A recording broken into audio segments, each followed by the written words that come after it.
Hello, everyone, and I want to welcome you to another episode of the Better the Pond Pondcast, where we talk to amazing people doing incredible things that lead the charge of generosity. My name is Warren Barry, and I'm your host and founder of Instinctive Solutions, where we believe that everyone is an odd duck, but that's what makes them awesome. Now, today our guest is Leah Reddig. Now, Leah is an author, speaker, life coach, and entrepreneur. Leah inspires people to live a life you love. She's living in Frankfurt, Germany, and Leah inspires people around the globe to just be themselves.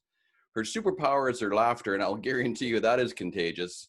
And I want you to listen to her story about living in Kenya, to moving to Dubai, and now living in Germany, and the lessons and lives touched along the way.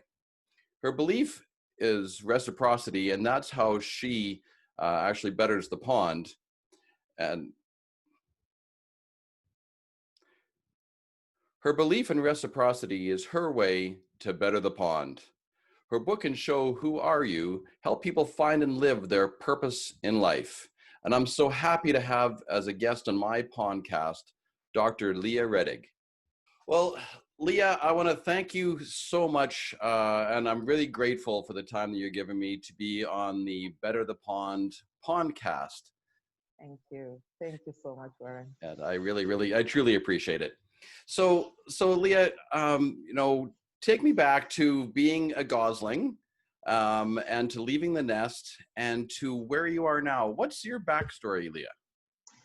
So that is a very good question. Originally, I come from Kenya, and I have lived and worked in Dubai for 7 years before I moved to Germany.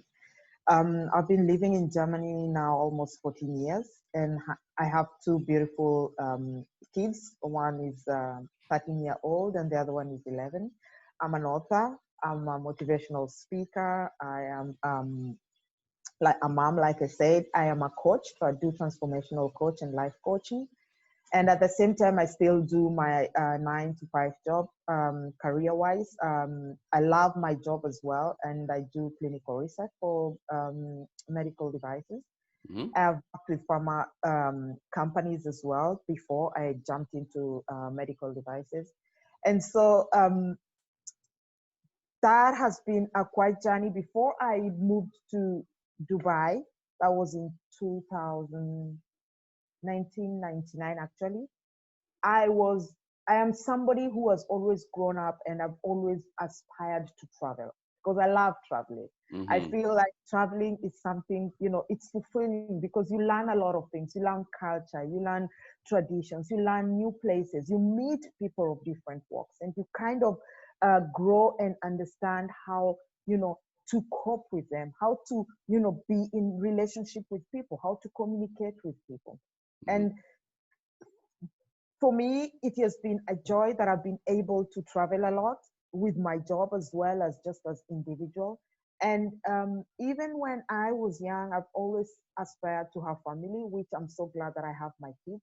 But I have learned in life that I have to also live for me, and to ensure that I can take care of myself, to ensure that I can do things that make me happy, because my children are my joy. But there is a point in time in life they will move on. They will go do something else. They will be living probably in another country.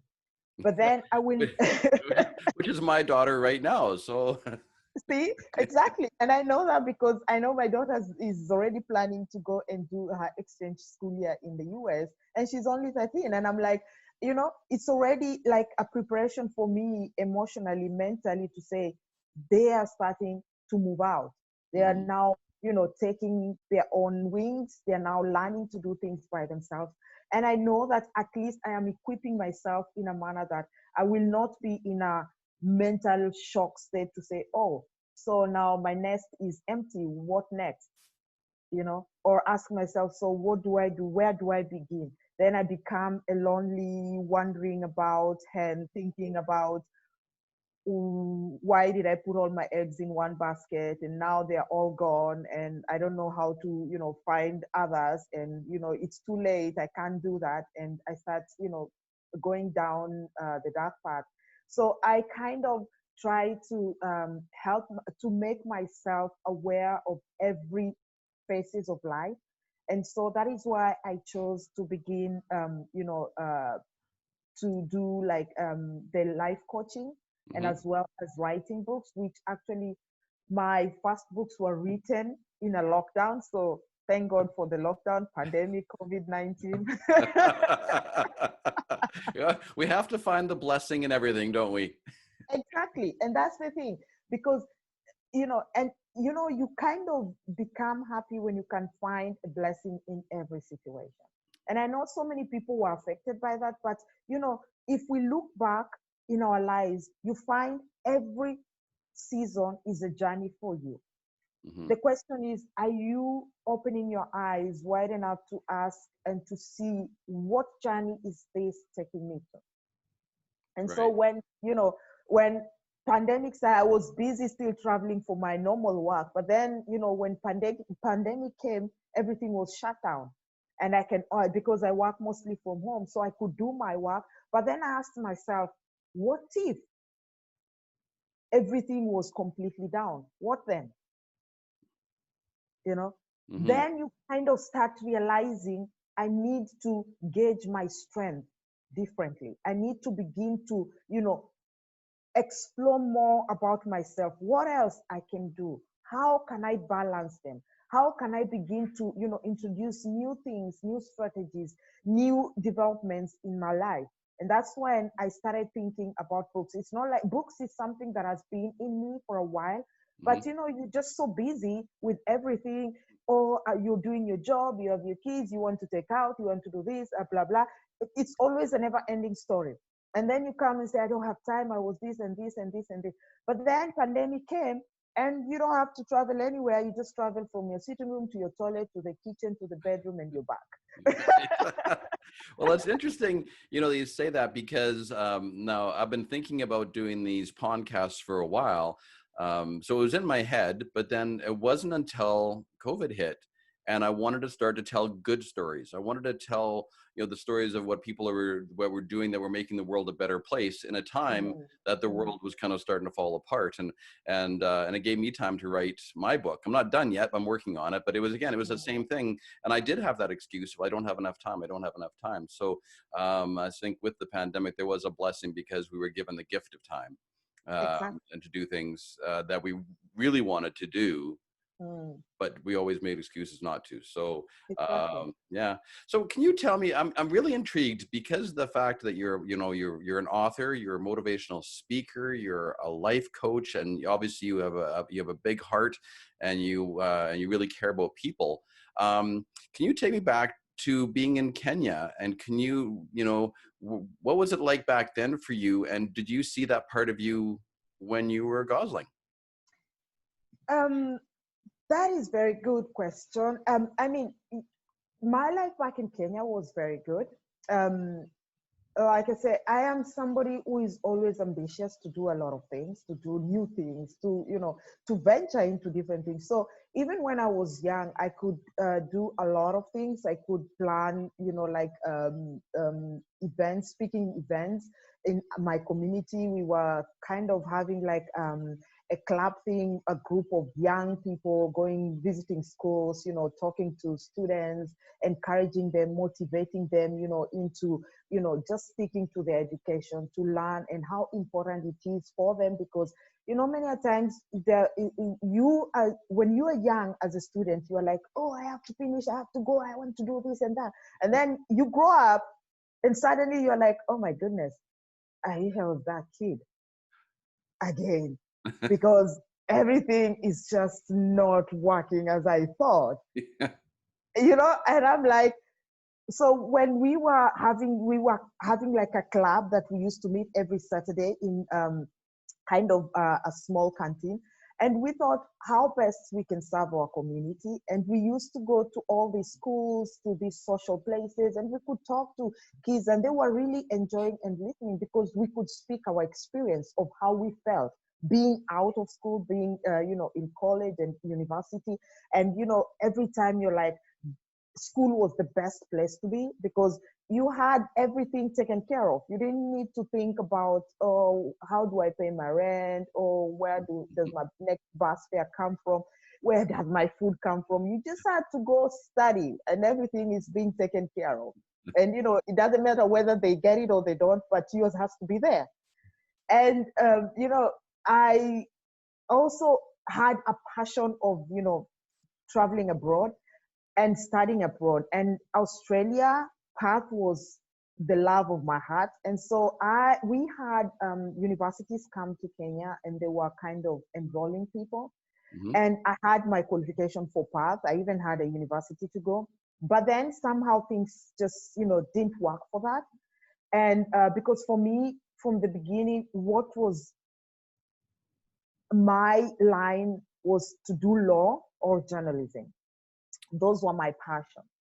Okay. So because it just didn't work, I first started with sales and marketing for pharmaceutical companies, and then I moved to Dubai. And in Dubai, I worked there with a couple of companies, and the last company was a British certification company, ISO certification. So I kind of like gradually picked up things quickly. I was like, if that is not working, I don't need to dwell there. I don't need to, batter myself or, sympathize with myself and wallow in that. I just need to look at the next opportunity and just take it, and you never know, because if that is not working, probably the one that you're looking down upon is what is going to take you to your next level. And so that is how I kept on, growing and moving forward and going from one place to another until I arrived where I am, where when I came to Germany, I didn't know even a word of German. So I was kind of green in Hmm. everything. And, you're just hearing this language and you're like, what? I used to think people just speak English.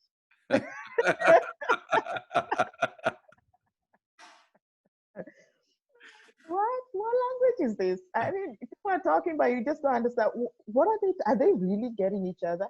Because when you're speaking in English, it's just flowing, it's fluent, and everyone is very. But these other languages, you just hear people like they're rumbling something, and they're like, "What?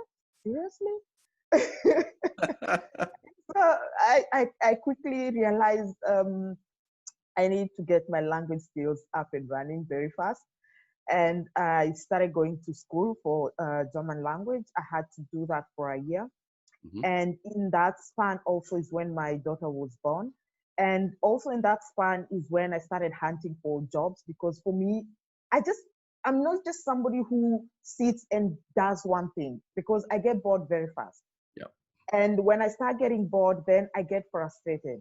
And that is something that I don't like, because then I become a little bit agitated. I'm here, I'm there, I get aggressive. And so I always say, I don't want to, be that grumbling person. So I kind of try to keep myself busy, entertain myself as much as I do the things that I love.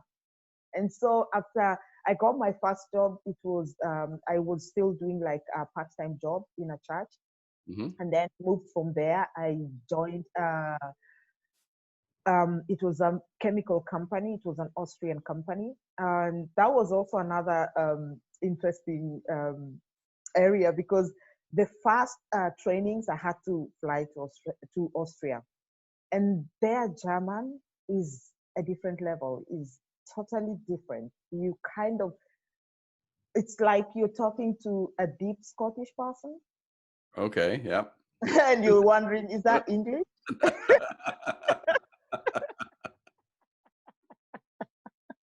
So, so that must have been a steep learning curve. Oh yes, it was. It was, and I was like, wow. So you're sitting there, and somebody is training you, and they are talking about so many things, and you're like, I hope I caught that. I hope I caught that. Until I came to a point where I was like, no, I have to ask if this what they're telling me is the same thing I understand. Is this the same German I know? Because maybe they're not actually speaking German, and I'm just sitting there and thinking that I'm understanding, and I really don't understand anything. And I'm trying to give my own lesson to myself. Smile and nod. So, I kind of sat there and I was looking at the guy straight, And he saw my smile, and then he asked, "Is there a problem?" So he spoke English, and I was like, "You speak English, really?" And then he was like, and then I was like, so I said, "Let me polish my German skill and see how it will fit in between to the queue." And I was like, "What you just said, is it the same word like the one we speak in Germany?" And he said, "Yeah, it's the same thing. It's the same German. It's just maybe my voice is so deep." I was like, "Ah," and everybody busted into a laugh. And I was like, "Man, guy, you made me sweat there," because I was like, I'm straining and I'm thinking, no, this cannot be the German I know. This is something different, Uh, because you're in Europe and you have the German in Germany is different from the German in Austria and from the German in Switzerland. So you have these three countries that speak German, but they're all totally different. Pronunciation is different. right. And you're like, what? And I'm supposed to be selling those things to who? It's funny. My daughter, who is fluent in French, so she went through French immersion here, so she was fluent in French. But when she got to France, again, it's a different French. Yes. So she had the same experience that you had, and she had to sort of relearn it again, right? Exactly. Just in a new way. Exactly. Exactly. And it's also similar, to African French speaking people. When they come to France, they're totally lost because it's different. It's not what they know. And so you kind of try to, find your way. And I really realized it's mainly because if you have interest, the desire, the passion, Hmm. and you have your goals, then you find strength in that.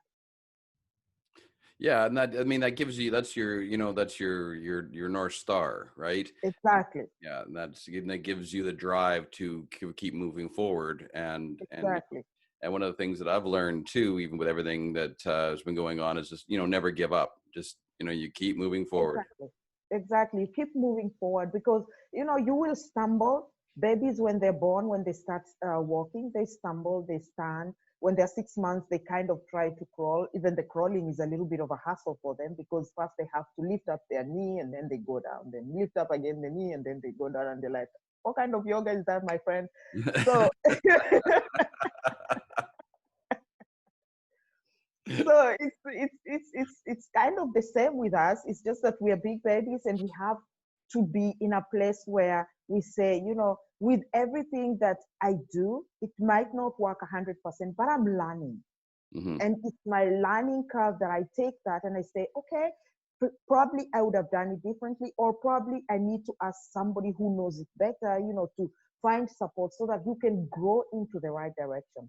But, alone, you cannot definitely not do it. So you kind of have to find your path, to find your tribe, to find your culture, so that you can be able to grow in a manner that you're with like-minded people and not just random, and then you don't lose your why, you don't lose your focus, so that you can be able to say, even you, it will happen, because if I came this far, you can also do even much better. Hmm. you know I agree with you. yes. So, so Leah, I believe that we're all odd ducks. I believe that we're all misfits. Can you tell me about a time in your life when you didn't fit in, or when you had to do things differently? Yes, there are several moments, several times where I actually didn't fit in and I had to do things differently. um, One is because I was in boarding school when I was young. And being in a boarding school, sometimes you can have a lot of pressure with people, Hmm. with other students, because you're meeting students from different walks of life. There are those rich families, there are those middle class families, then there are those, poor families. And so, depending on where you are, and to achieve certain things, or to be in certain places, you kind of had to play, you had to find a fitting. And sometimes it was very difficult to fit in because one, I am somebody who I can be very quiet and, until you're like, what happened? Or I can be very loud. And so for me, it was to find a balance of both so that I can find a fit for me, which was very difficult. So I had to kind of begin to retrain myself on, I don't need to be always quiet. I need, if I feel like something is just not working right, I need to find a way of how to communicate it. I need to learn that I don't need to please people to be in their circle. I just need to be me, and to have and know that not everybody will appreciate me as I am, but if they would want me to appreciate them as they are, then they have also to appreciate me as I am, because it is a give and take moment, and we are all there to learn. Right. Because when we are in that school, we are a family, because we are completely 8 hours drive away from the civilized world. That was those were my first moments. And the second moments were when I moved to Dubai. That was a completely different culture, a different culture, a different weather, and I just couldn't fit in, because I just couldn't understand why people in life would segregate themselves. Like, you have, that is an area for women, that is an area for men. You can't go in, you can't do that, you can't, and I was like, these are adults. And it's like, children in a country. So it's like you have parents who are leading the country, and the rest are children. And then what really kind of was a little bit difficult for me was because, there, when you work in a local company, then, in those days when, actually United Arab Emirates, when it was still coming up, it was still kind of remote. It's not, now they are civilized, they are metropolitan, it's like, you woke up in a dream, Cinderella dream, and everything just was there. Mm. When I went there, it was still a desert. It was still remote. It was a place when, when you're in a Sharjah region, you could see Dubai region. There was no buildings in between. It was just desert. So Wow. you could move there with a taxi, you needed only 10 minutes drive. Hmm. Now you need like half an hour. So for me, it was very difficult because, one, they were appreciative of English, but the international community was not very strong then. So it was very difficult for me to fit into this so religious culture, Mm-hmm. to, kind of try to fit in with the weather, because, the summer begins around March. Mm-hmm. And so the heat is so much up to, around September, October, and you have to work. And, it was not very easy. As a woman, to get a job, it was not very easy. So for me, that was a struggle. It was very difficult for me to fit in. There were times I was almost throwing the towel. But then I kept on reminding myself that, you love being in different cultures. You love to learn things. So this is a learning phase. It's a hard learning phase, but it's your place now to learn. And if you can survive here, you can survive anywhere. So, and I kept on reminding myself, battling with myself, but reminding myself every day, because sometimes your job, you're living in Dubai, in United Arab Emirates, dependent on your employer. So if they fire you today, they deport you. Oh, really? Yes. And so for me, it was like, it was really a burden, because you're like, you kind of like a hen trading very carefully on her eggs so that they don't hatch in a wrong way. Right. So you kind of, all the time, you're looking over your shoulder. And it's not like you're a criminal, it's not like, but you're so careful that you don't want to lose that position. You don't want to lose nothing that will jeopardize your stay in that country. So And what that was for me your, was very difficult. yeah. And what was your biggest learning from that period of your life? My biggest learning was actually when I had to change jobs.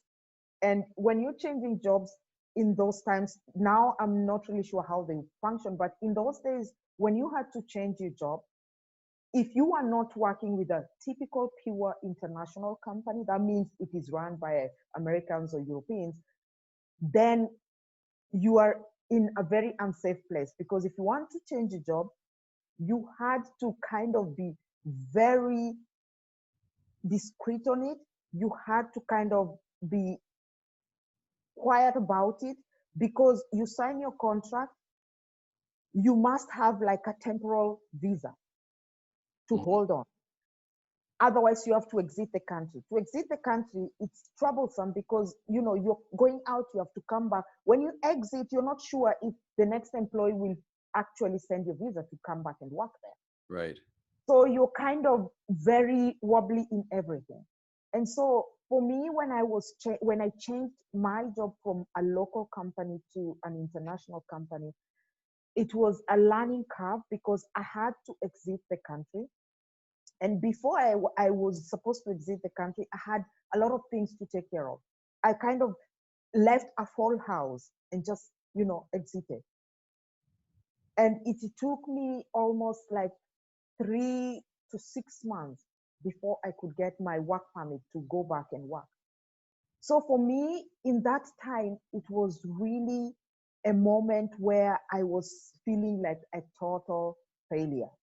Like you feel like you didn't analyze everything. You didn't look at every aspect of whatever you are doing. You feel like a failure. You feel like you've screwed up everything and you're starting from zero.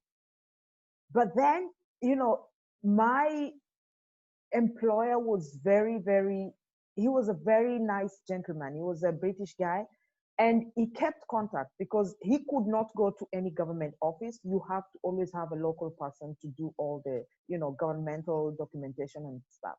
Hmm. So he kept on motivating me every time.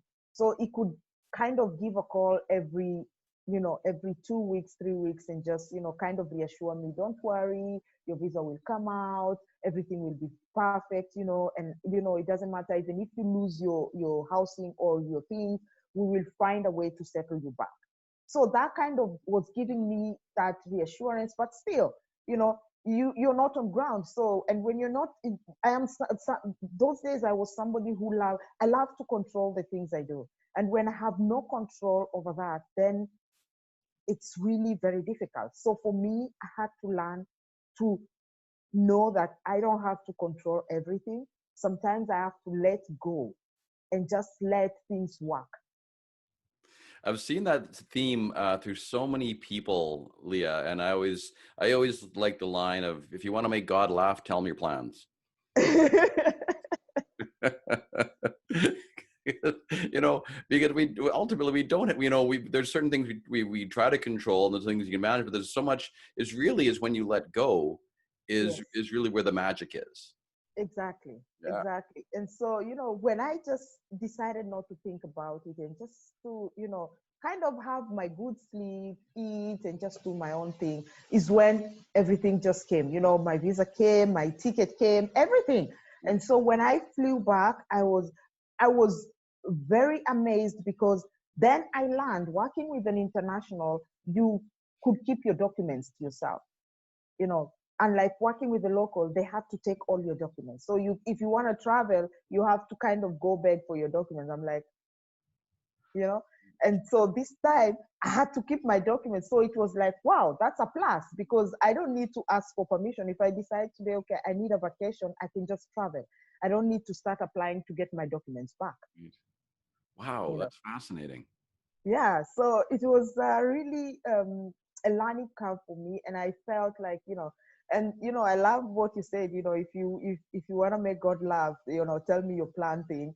Is like, I always say, I think really sometimes God just sits there and laughs at us and say, look, why why are you doing all that? Just settle in, relax yourself, take a deep breath, and just, if you say, let me control it, just leave it there, and, do the other things and let that work by itself. So yeah, it was really a learning curve for me to just learn to not control, let go, and just, let the things work as they are. Absolutely. Just, it's so much more work trying to paddle upstream. It's just, if you just let go of yours and go with the flow, and life gets so much better. And again, and I'll Exactly. say it again, that's where that, to me, that's where the magic is. So Leah, what is your superpower? What makes you Oh, awesome? And this is not bragging, this is not ego, but I want to know what makes you you. And again, as I said, what makes you awesome? oh, wow. Let me begin with what makes me awesome.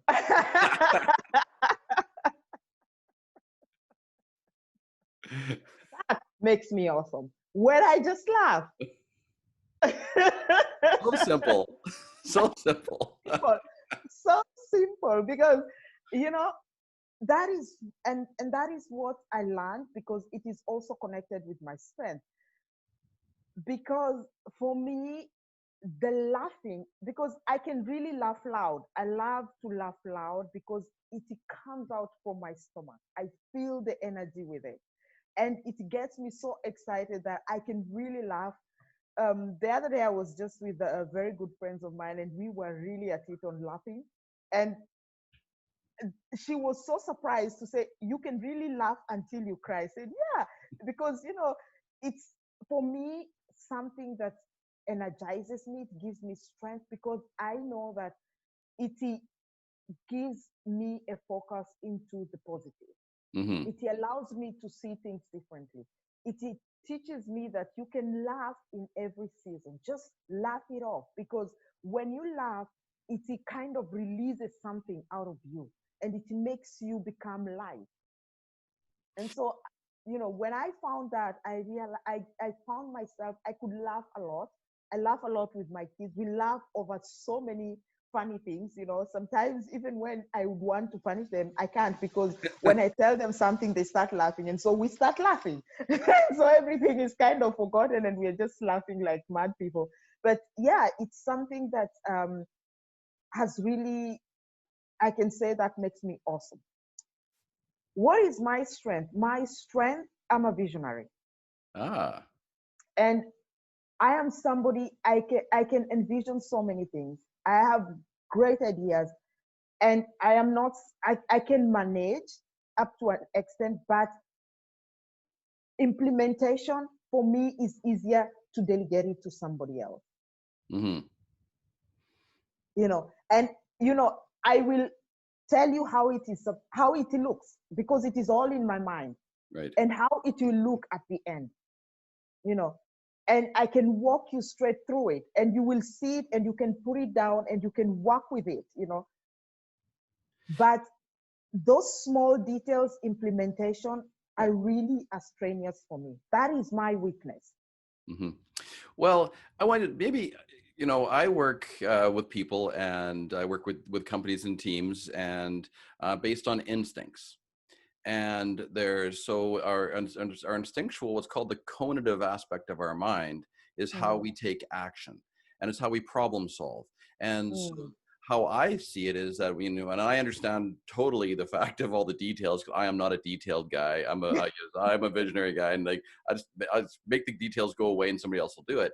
But the thing is, I never see that as a weakness. And maybe can we reframe this, because yeah, it's not something that you do well. But I bet you, though, if you know how you can see the big picture, and how you can simplify things, and how you can just take really big problems and just break them down and condense them and say, well, why don't we just do yes, this? uh, yes, that's a strength, right? So it's not, the weakness isn't about having, not knowing all the details. It's the strength in that is basically of not having all the details, so you don't get mired in them, and you simplify big problems. exactly. And for me, I really love, because sometimes I can sit and I love to listen to people and I can listen and listen and listen. Hmm. um, and for me, when I'm listening, I can look at you directly, and sometimes you'd think, "Oh, you're not listening." But for me, listening is when I look directly at the person, and I stay still and I listen until you finish. Because in that moment of listening and looking at you, I am learning something. I'm learning something from you because your body language speaks differently. Right. And I can pick up what exactly would be your problem and your solution. Because sometimes even that solution is not in any book, it's just within your face circumference. Yeah, I mean, it's in it. You know, I look at it's in the energy, right? Mm, When you can pick up the energy of what's there, there's so much information there, and exactly, it's one of the things exactly. that's not being said. So there is another super. You're awesome, man. You have look at all the superpowers you have. You're incredible. You're incredible. So, Leah, can you tell me about a time in your life when someone did something for you that left a mark?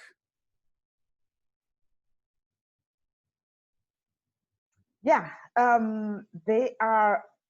I have a lot of those moments where really people have done a lot of things that have left a mark in my life. Mhm. Um, the first person who left a huge mark in my life was my grandma. Hmm. Yeah, because I admired how she did her thing. How, we did not grow up in a rich family. She was a mother of five, and then she had her two grandchildren who were born on an early age. And so for us, she was like our mom. So it was not, people never knew that we were her grandchildren. We didn't even know that we were her grandchildren, you know. And so, you're like, she took care of all of us with her minimal.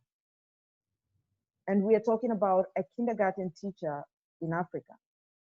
So she had the minimal of the minimal, but she took care of us. And that left a huge mark in my life. And she still shared that with the community. And when you're young, when you're small, you would look at that and you would be like complaining and whining and say, that's the only thing we have. Why are you now sharing it out? Like, oh, we missed it. Why would they give it out? We are here, you all those moments. But when I grew up, I began to look at all that picture and I realized how much she was teaching us. Wow, that is an amazing story.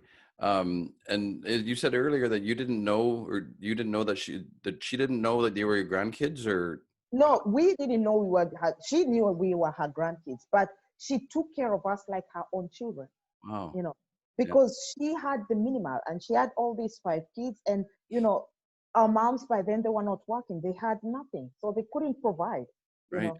So she took us in and she took care of us from zero, from the day we were just dropped out. And, she took care of us and we grew up. And, you look at this woman, she's doing amazingly things within the community, and she's raising her kids. And at that time we would say we were seven people, and she would take also relative kids and she would be raising them because they didn't have nothing, and she is also providing for them.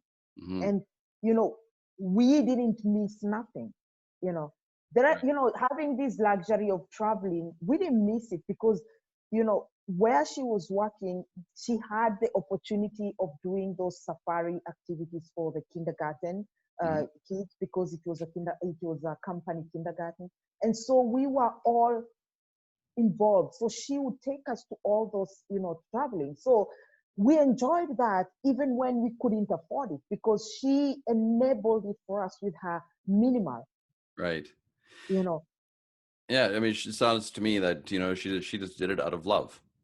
She did it out of love. And just taking care of other people's kids and this Hmm, community around us, it was a big huge impact for me, because I felt like a lastborn at that moment, because I was the youngest. yeah, So I was more like a lastborn. So everywhere I would go with her and I would see the things she's doing, and I was like, wow, why? you know uh, you have that attitude as a child, why? But then later is when I was growing up, I began to realize all that was a lesson for us. And I didn't realize how it impacted my life until I found myself doing the same. hmm. I love those moments, and that's another thread that I've seen. I was just talking about this yesterday with a friend of mine, and saying that how the things that happened to us as a child that left an impact right? As we get later in life, we see the same pattern come back out again on the other side. It is, Mm, and it's not until you get, older where you can actually really start to connect those dots, right? exactly.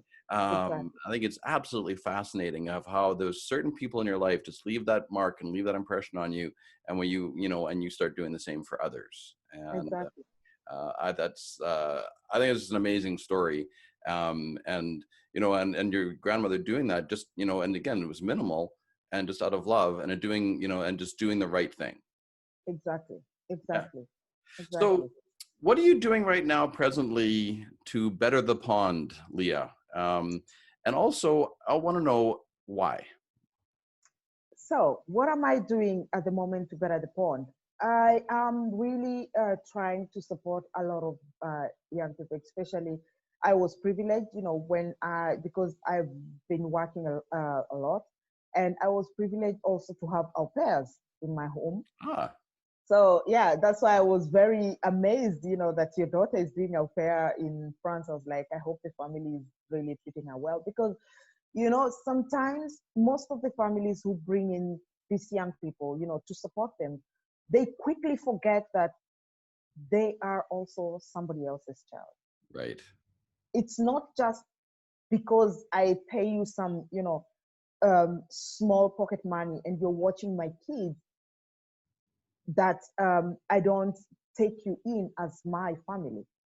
And so for me, I began also to take that as a moment, what I would say that God blessed me to have that moment when I have those au pairs in my home. I can mold them, to become somebody. I can help them, after the moment of au pair, what next, you know, and you begin to look at that. You just don't sit and dwell on, yeah, now I am doing my au pair and that, and I can travel everywhere and I can do this, I can do, no, it's a step for you to begin to look into the future. What next? Because all these things, they will always be there. But if you have no future, you can't enjoy them. Why have a moment when you can have a lifetime? Wow, that's powerful. You know? And so that is, that was also something that I've been actually equipping myself. And that's how I began to go into coaching and mentorship. Mm, Another thing that I've been doing, I'm just in process of setting up some activities with some friends of mine, where we want to begin to also do more for the community, do more actually back also in our country. So there are so many things that I'm doing to better the pond. In my job, my current job, I am so grateful that, I see people's lives being changed, and I can say that, yes, something is moving.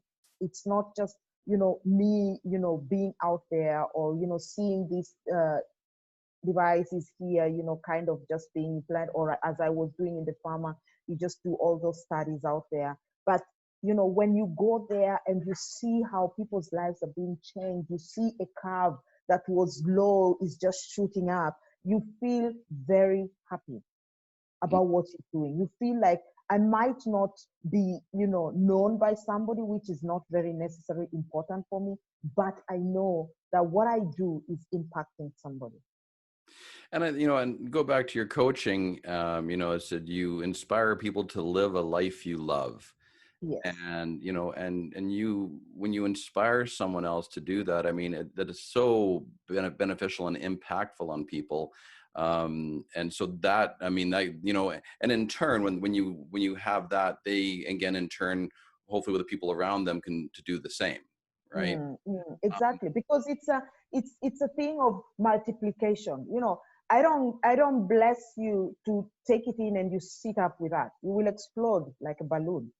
You have to like multiply, because when you see somebody who has been in the same position, because when you sit down and you analyze most of the situations, they kind of are all similar. It's just that everybody has a different way of dealing with it. mhm. But then you realize the skills, the techniques, the strategies, the equipping is the same. You just have to fine tune it to fit that person's shoe. And they have to fine tune to fit the other person. So you bless one and they multiply it. You're spreading that love and you're multiplying the energy and you're giving back to, the community what you have received. Because if otherwise you will also not be able to learn, because then you will be sitting down with just what you know. Because when I see somebody who came in with something and all of a sudden they're blooming, I know that there has been some good water, there has been some good fertilizer, and I know that that same fertilizer and that water is multiplying so that their person, they can go and tell somebody that, you know what, I learned this from here, and so can you. And you see the person they mentor or they coach or they, work with growing, then you see that actually you're also learning something back, because you're seeing them groom, you're seeing them grow, you're seeing them multiply. Because when you coach somebody, when you support somebody, they have to be better than you. Yes. So that somebody else can be better, because we are out to better the community. You can't better the community when you just want to be the better person. Right. And You have to choose. and that's how we better the pond. The pond is the community, right? Pond is the community. So I want to know, why do you do it, Leah? Yes, that's a good question. Why do I do it? One, I do it because I am giving glory to God for what He has done for me.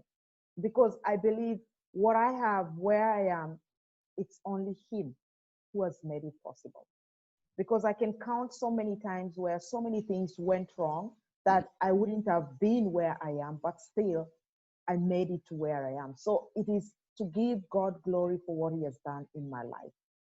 Two, to better the community, to better my pond, that I can leave a legacy of knowing that I just didn't sit and feed on what I have, but I received and I gave it back. Three, I want my children to learn that this life is not about you saying that family is you, your sister, your mom, your dad, or your auntie.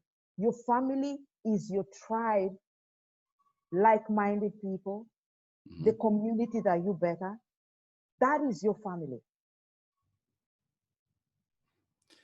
It's interesting that, listening to you, and everything you speak about is about reciprocity. Yes.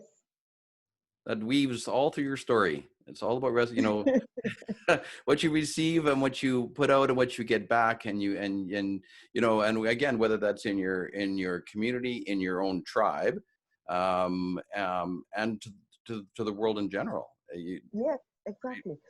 Because you can sit and you can see different kinds of people. And I can sit and say, oh, why is this president not doing that? What are you doing for your neighbor? Right. Why are you going poking the president? You don't know the fire the president is sitting on. What is your fire? That, I mean, that comes down to, that's so interesting, because it comes down to understanding. And I agree with you. And that's the funny thing, is everyone has a story. Exactly. Everyone has a story. And that's one of the big lessons that I've learned in my life, is about judgment. And there was a time in my life I used to judge. I think we've all done it, but Exactly. and as I've gotten older, to understand that, why aren't they doing that, or how come they're not, and all those things. But we don't know their story. Once you understand their story, then everything changes, and then judgment goes away. Exactly.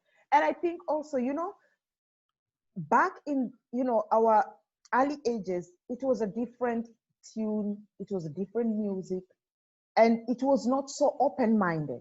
Mm-hmm. Right now, it is more open, more flexible. So before you sit and you judge, you can sit and structure a strategy that you can start with one person. Because when you are able to, to begin, because you have to train yourself first to come to that place before you can train somebody else to come to that place. Yes. Because then you don't know what you're talking about. Because my story, and if I cannot learn from my story, because I have realized so many people, everybody has a story, but many people are sitting on that story. And it is not because they are not able to use that story to benefit their surrounding or to influence their sphere of influence, it is because they have just learned to sit and wallow and talk and judge. Mm-hmm. But when you begin to see, and it's also not, I know it's not everybody, but in our society today, there are so many places, there are so many ways that we can better people's lives. We don't need to be present. We don't need a lot. You just need to open up your eyes, open up your mind, open your spirit, and say, you know what?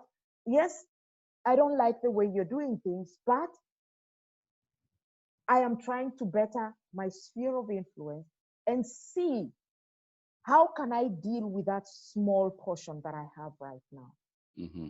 Because if today they say, okay, Dr. Leah Reddig, we are campaigning you to be the president, what next? Answer You that. have to understand. You have to understand all the arrows that you've been shooting on somebody will be shot on you. Are you ready for that? Right. So then you kind of balance. Why would I be so judgmental when I don't know how that seat feels? So I begin to feel the fire on my seat because I look at my surrounding. What needs a change and how can I bring that change within my surrounding? How can I better one person at a time, one day at a time, one step at a time? Mm-hmm. And that grows because the more we do one person at a time, one step at a time, one community at a time, we kind of spread. And before you realize, so many things that are really happening around us will not, because people are learning and understanding that, actually, I'm not just the only person going through that. Mm-hmm. There is actually somebody who is even have a more worse story than mine. Mine is even just better than anything else. And I can at least feel comfortable on it. Somebody else's is really burning them. That pond is overflowing, it's flooding, Yeah.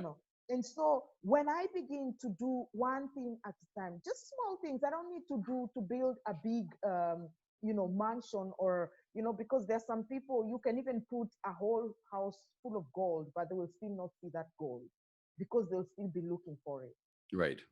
So it is just having people to begin to learn that, the small things that you see, the small things that you can appreciate within your sphere of influence Mm-hmm. can bring a greater impact outside there. And as you walk, people will be like, because you walk with a certain positive energy with you. Because remember, when you show up somewhere, there is an energy that shows up with you. And it can either be felt in a positive way or it can either be felt in a negative way.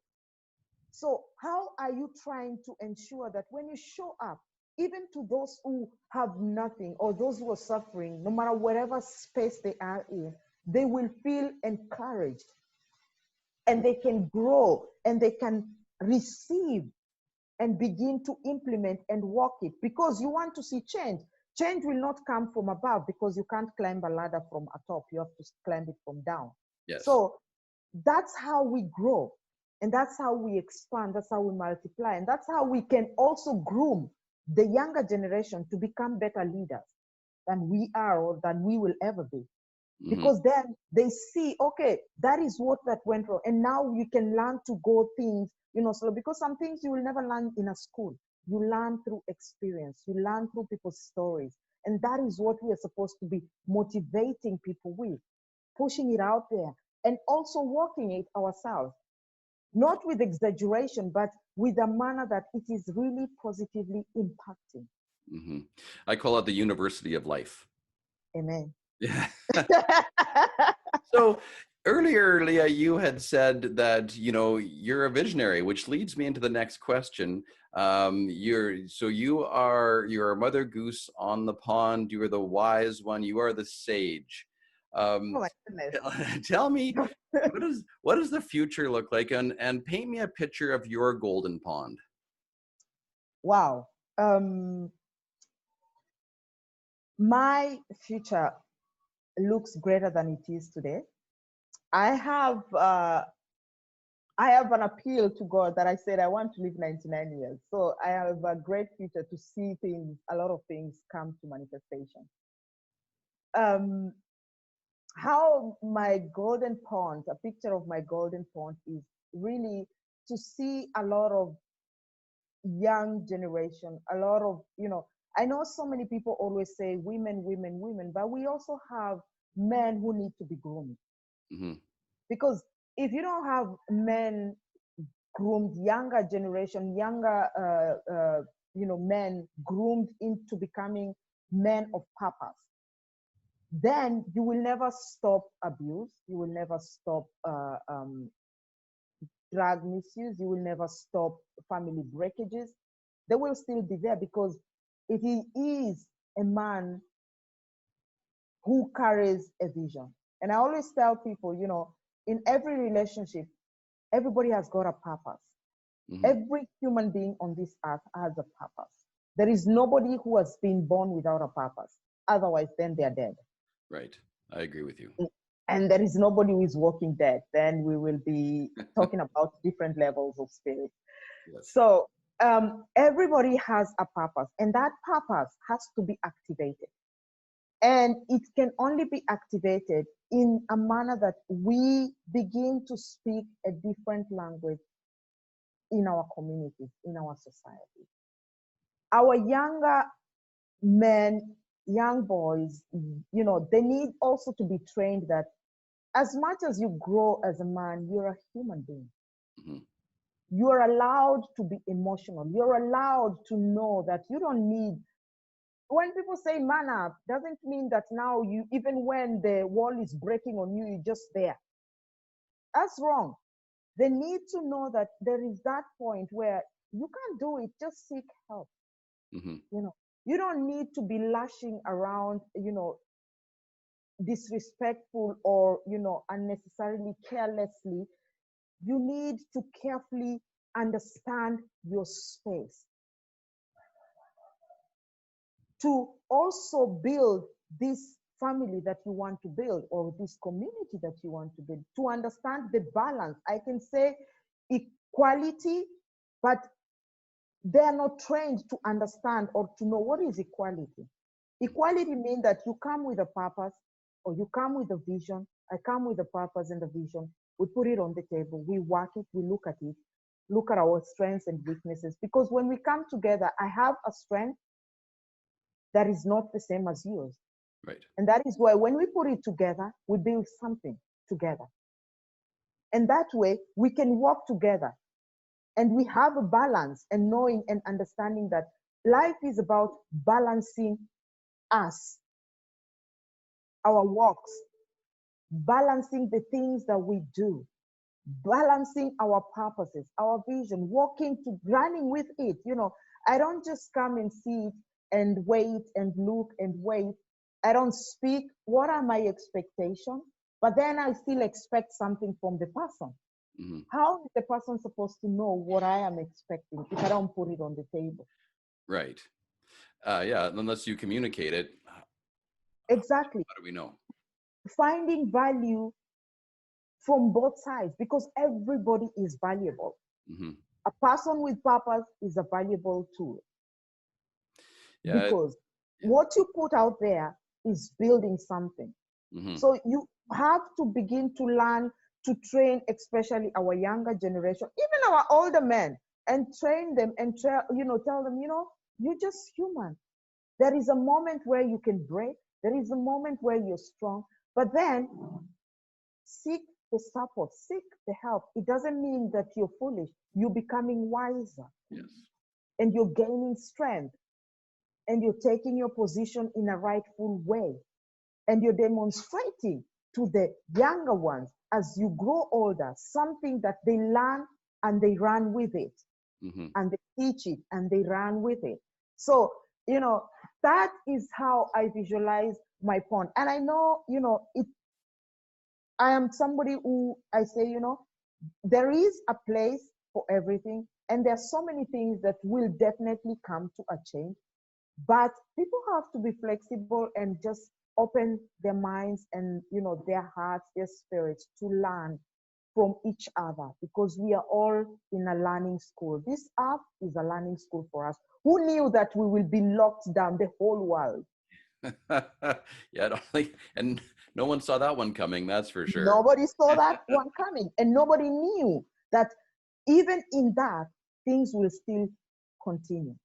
Hmm. No one knew that even with that, of course, there are people who are hurting, but still, in that moment, you're finding your strength. You just don't know. You just need to look deeper and harder, and you will see the strength that you have because you're still alive And you have a purpose. and you have a purpose. The world needs everyone. Everybody. Just like my hand, I need all my fingers to hold my mug and drink my tea. There, exactly. So I really want to thank you so much for your time today, Leah. This is a great conversation. You're Thank very you. inspiring. You're very motivating, and you speak from the heart. Thank you very much. There's so much honesty and integrity there. So now, where do we find you, Leah? And this is you get to plug your book and work. Yes, where to find me? I have my website, and my website is www.steppinggrace.com. www.steppinggrace.com. There you will find my three motivational books. One is Who Are You? And Who Are You is a book of self realization. You are identifying who are you, you know. And then the other book is also Strength. Where do you find your strength? How do you find your strength? How do you put your strength to use productively? Then there is the one I wrote also for the love of God. Why? Because, for me, I'm very spiritual as well. And I know that, people find love in wrong places, but there is a love that never dies, it never ends.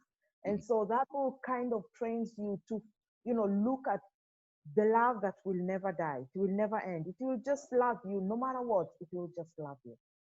And then I have another book that I have co-authored with a couple of ladies from the States. We were around 13 ladies. It's called Stepping into Your Territory.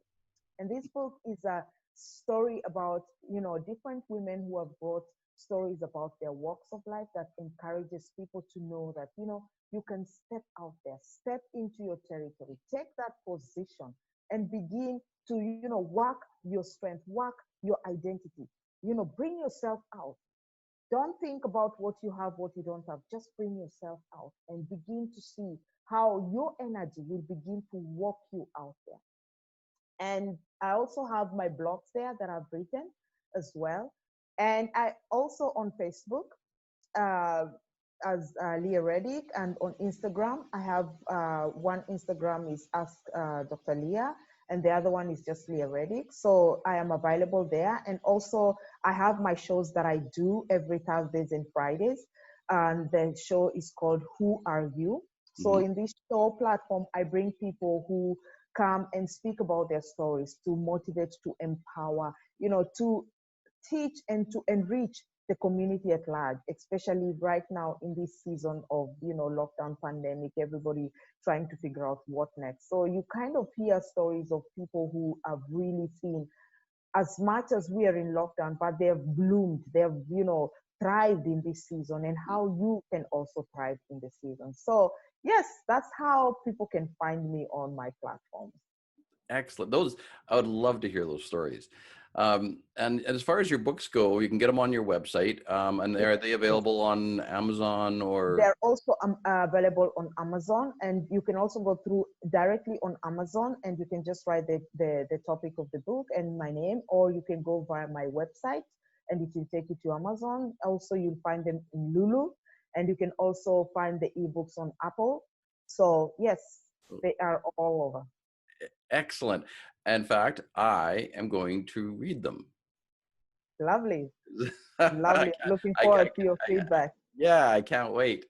So, so there you have it, folks. It was a great time here again on the podcast, and this is Warren Berry flocking off to take you beyond the pond, to better the pond, because we're better together. Thank you so Yes. much, Leah. Thank you very much, Warren.